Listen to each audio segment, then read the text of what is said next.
In 2007 and for 9 years after that, I was a racer. So I'm one of the OG 13. I started racing it back in '07, and I got invited, and a buddy of mine said, it's going to be big one day. Ask your sponsors, pay for it, you need to come out. And I did, and it blew up.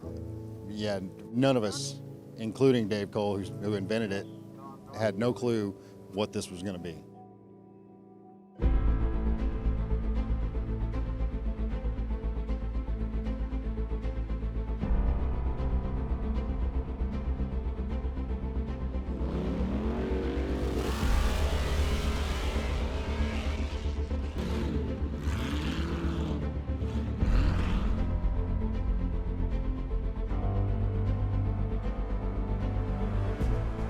It's gone from when there was 12 of us racing for a 12-pack of beer, and it's grown from 40 people on the lake bed. Now we have over 50,000. We also have the rest of the series in the United States, so we do North Series, Eastern Series, and Western Series, and then the national finals in Reno.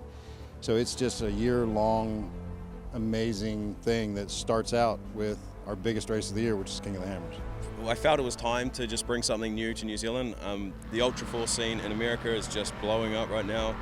They've got 5 rounds in Europe, they've got new rounds in Canada, they've got rounds in Mexico, and it's just, as a whole, it is one big family, and they're big on the safety stuff, and I feel like it was just time to get out here, give these guys a new style of racing, and encourage a safety factor at the same time.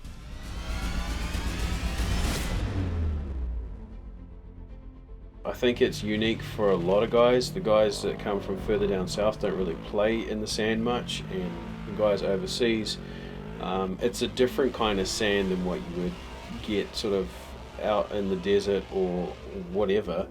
So yeah, it is unique in its own right, but it's nothing super special. We were quite lucky with the terrain we had at the park. Sand is the perfect equalizer, because if you've got high horsepower, it does take that little bit of power away, and it is ever changing. It reminds me of some of the races in the East, in the States, but I like this better because it's not mud, it's sand. And so it makes it better for the racers, and it just makes it a lot more fun to drive. It was a great course. Completely different to what I'm used to. Never driven on sand, so that was probably the biggest one for me to go and do. Apart from that, you know, awesome stuff. You can get pretty quick out the back there. The track's pretty rough out there. That's what it's supposed to be, right? It is supposed to be rough. So yeah, a little bit more cushioning would be quite good. I don't know if I'll be walking all that good tomorrow, but we'll see how it goes.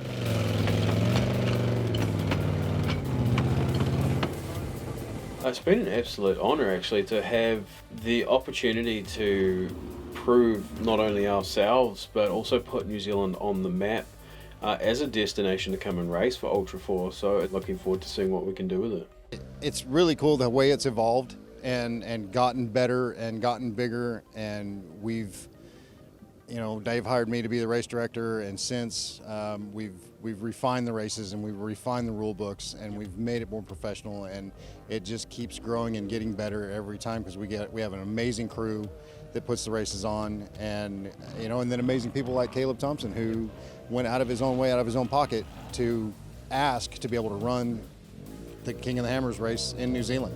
To me, it's a huge compliment that people want to race and emulate and do what we do, and the fan base just keeps growing, and just like meeting people here that I've met for the first time, and they're all just starry-eyed and in awe of King of the Hammers, and they're like, JT, I want to go, how do I get there, what do I do? I mean, we want to go even just to spectate, you know, so I think that's the plan for next year. Me and a few of the boys are pretty keen to just go and have a watch and help out if we can.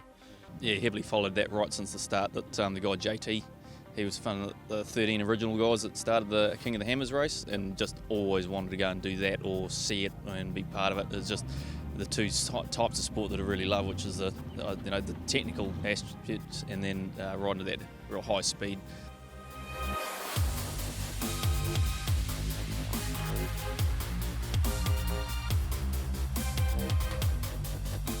We added an extra couple of kilometres onto the course, running them through the trees, and I think it was a really cool element to put in there because it made everything so much different when they were in the trees. All of a sudden it wasn't wide open. All of a sudden you have to think about stumps and trees and roots and getting around corners a little bit differently. So I really enjoyed that aspect, and yeah, it works quite well. So it's fun, but it's painful at the same time. And I imagine at this stage it's probably getting quite expensive. A stock standard Polaris off the shelf, if you were to buy one, you would definitely be investing a few dollars in some stronger arms and maybe some stronger back work or Pilates or something for afterwards. But all round, like you can pretty much jump in turnkey, but if you actually want to, I guess, get to the end, you'd be throwing some dollars at it.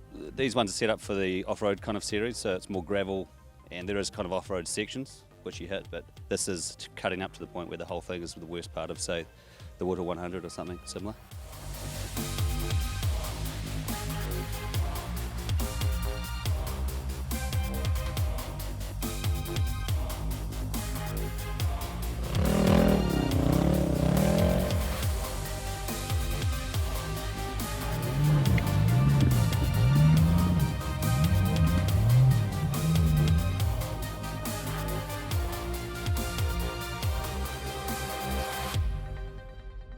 Having a bit of a hack at it today, good time. Joe's TJ here, holding up pretty well. Can't complain about that. We were rebuilding the diff on Friday night, and I think up till 2:30. Yep. Crashed out and then had 3 hours sleep, up again for Saturday, got here. It's been awesome, man. Hell of a trip. Pretty last minute decision on entering, but it's all for the fun and the spirit. I mean, we're drug dealers. Yeah. We just keep feeding them the speed and the adrenaline and the adventure of it, and it just keeps growing, and it's awesome. I'm so proud to be part of it.